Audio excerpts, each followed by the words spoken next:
Hello, girls, guys, or otherwise. This is Rich, and today is Table Talk Thursday. Um, if you see a tail going back and forth, just ignore that because Jelly is really wanting my attention today. And yeah, today is one of those days. I almost didn't do a video today because, um, well, it's been an emotional day. This is Wednesday, January 20th. By the time you're seeing this, it'll be the 21st. A very emotional day.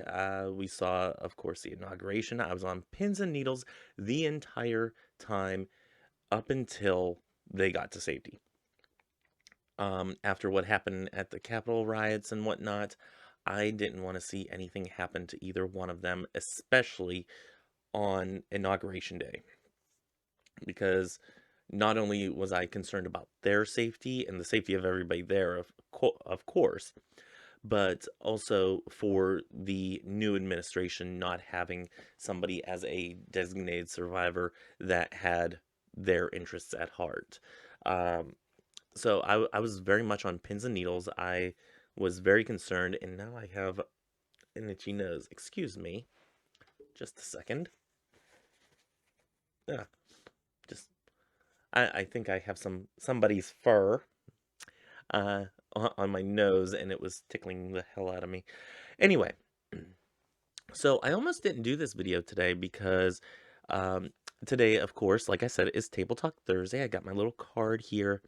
And I was thinking about doing this actually while I was at work because I had a little extra time, but I really wanted to sit in that moment of seeing all of today's festivities, uh, unfold. And I really enjoyed seeing President Biden and Vice President Harris taking their oaths of office and, you know, starting to conduct business and governing in their respective roles. So, no matter what your political views are, this is my channel and I'm going to share them from time to time. I try not to do that too often, but today was a very emotionally charged day and I almost didn't make a video because of that.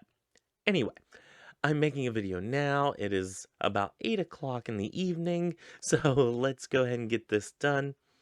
Um, Today's Table Talk, if you are not familiar with Table Talk Thursday, um, I pull a topic out of a cube. I actually don't have my cube in front of me right now, but I will leave a link below of where you can find a Table Talk cube. Not exactly this one. I don't know if they make this one anymore, but there are other ones available if that's something that you're interested in and want to have these discussions around your respective tables. Maybe you want to do a video and give your opinions on either the topic that's discussed here or do videos on topics that you pull out of your own table topics cube. I think this is a great idea. I kind of love this. Anyway, rambling on way too far gone into the weeds here. We're almost 4 minutes in, or 3.5 minutes in, almost 4 minutes. So before I go any further, if you haven't subscribed yet, make sure you hit the subscribe button and hit that like button if you like these videos. Um, I do have to kind of promote myself at the beginning of videos because some of you aren't watching till the end, and that's very important. And I kind of take it personally if you don't.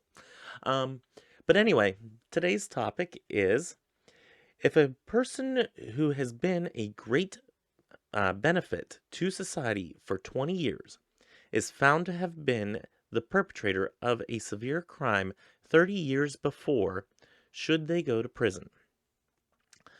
And I'm going to just put that right there. So if you guys want to copy that down and do a response, of course, you are able to do that. So you can pause right there. So, by what they're saying here, a severe crime. And I actually was talking to a friend of mine earlier, my friend Kelly, who I've mentioned on this channel before. Um, I was talking to her during the inauguration. We kind of were watching this uh, fold out or unfold together.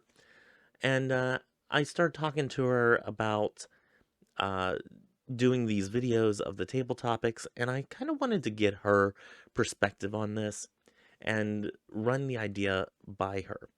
And the key thing that stood out to her was the word severe whenever it talks about crime. And her being somebody that has personal knowledge of severe crimes being committed, and I'm not going to share any further because that's her stuff to share. Uh, but being impacted by that, um, she gave me an insight that I don't necessarily carry, that I don't have access to because it's not something that has happened to me in the past. So, excuse me while I shuffle my hands around here. My hands need something to do. Maybe I can hold my tea. I'm drinking Earl Grey and Lavender by Twinings. I really need to get a wider tea selection, by the way. Just saying. Um, so if you guys have any suggestions, let me know, and I'll go out and get some and let you know how I like them. But yeah, grab your tea, sit back, relax. We're going to have a little discussion here. So whenever her and I were talking, we were talking about um, severe crimes, and where my mind really got caught up was in just general crimes.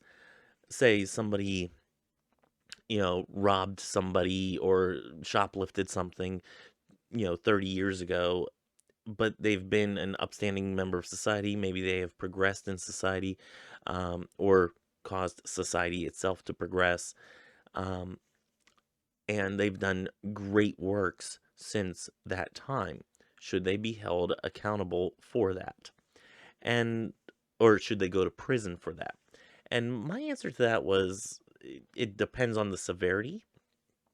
If you shoplifted something from me, um, 30 years ago, me personally, I would not care. I'd ask for an apology, maybe some reparations of sort. Maybe you pay me what that item was worth, and we go about our way. You were honest, you were upstanding about it, about your uh, willingness to come forward, and we settled things. But where she got caught up whenever we were talking, and I do agree that where the question here is asking is about severe crimes. And what she took that to mean was that somebody's life has been altered because of the acts that they took. And the fact that they kept on after that for the last 20 years, even though they've been an upstanding citizen since that time, 10 years after the fact, and 20 years after that. Um, they have continually, for the last 30 years, been running from the law, running from justice. And I didn't really think about that at first. And I told her, I said, yeah, you're actually right. They have been committing a crime on top of committing a crime, the obstruction of justice and whatnot. So, yes, they should be held accountable. Depending on the severity of the crime, maybe they should not go to prison. But seeing that this specifically talks about severe crimes, I'm thinking, and this could be a triggering statement here. So, trigger warning to those. Skip ahead probably about 30 seconds or so. Um, I think that they're talking about murder or rape or incest or something like that, that sometimes, depending on the case, has a statute of limitations on it, such as in the latter two uh, situations. Now, whenever you're talking murder that has no statute of limitations, if they find you and you're 90 years old and confessing, they're going to still hold you accountable. And I think that's totally valid. In the sense of the latter two, there are statute of limitations where we sit at this present time. And I kind of have issues with that because in certain circumstances, especially with those circumstances, I don't think that there necessarily should be a statute of limitations. I think they should be investigated, and if um, true, a conviction should be held, and these people should be held accountable for that. Um, so yeah, I think that's something that needs to definitely happen is the wheels of justice, even though sometimes they move slow, they should move and they should point towards justice. So, in short answer to this, if a person who has been a great benefit to society for 20 years is found to have been the perpetrator of a severe crime 30 years ago, should they go to prison? I believe yes. And of course, being in America, we have our judicial system, and that in this case would be judged by a jury of your peers. So, not necessarily the peers that look like you or are from the same social status as you, but your human being peers. And I think that's another thing to note is that your peers doesn't mean just, people who look like you or sound like you or have the same financial standing as you. Um, and another thing that I was thinking about when thinking about this is the Capitol riots that happened a couple weeks ago. And, if somebody who was in the Capitol and causing an insurrection, and putting our democracy in jeopardy, should they be held accountable, 30 years from now? If something new comes out saying that, hey, they were actually there, should they be held accountable? I think yes. They committed treason, they committed insurrection, and I think that they definitely should be charged with those crimes. Whether or not they are found guilty is subject to the judicial system, the jury of their peers, like I said before. And I think in those cases, the what is it, the hands of time point towards justice, and I think that in these cases justice will be upheld. I could be wrong about the future, but I think that would be the case if somebody were to be found out years down the road. Um, I hope it doesn't last years. I hope they find all of the people. Hopefully, they can find at least the vast majority of them and hold them accountable for their crimes. So, yeah, a lot of things with this one to unpack, especially from the time that I originally saw this. I've been thinking about this for quite some time because I pulled them out and I wanted to go through them. Originally, I wanted to do posts on the website with these questions and my answers and whatnot, my responses. But since that takes so much time for me to type everything up and then put it in a post, I decided not to do that. Maybe I will do that in the future, maybe with things like the holy water video that I did on Witchy Wednesday, which you can still see everything right behind me here. But with that video, I posted uh, the the wording, the verbiage on Christo-Paganism.com. So I was going to do that originally with every post, but that gets a little daunting, especially whenever, I have my full-time job, and then I have my eBay store, and then I have a relationship that I'm in, and a household to maintain, and a kitty that is constantly wanting for attention, except for now because she's asleep. But yeah, that's originally what was going to happen. But I was thinking about this for a few months now, thinking about what my answer would be. And then whenever the insurrection happened, that's whenever it kind of hit me of, they should be held accountable. Um, Even if they've done great works of good for this world, they should still be held accountable for their actions that they did 30 years prior.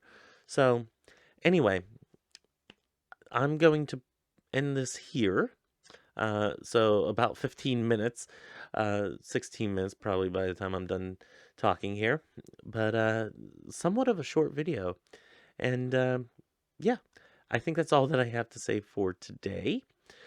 Join me Saturday for the Christo-Pagan book club, not necessarily Christo-Pagan in nature, but the Witchy Book Club. Yeah, join me then. We are in chapter 4, right? I believe so.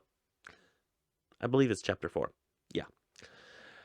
Um, and we'll be discussing that and some of my notes for that one. So join me then.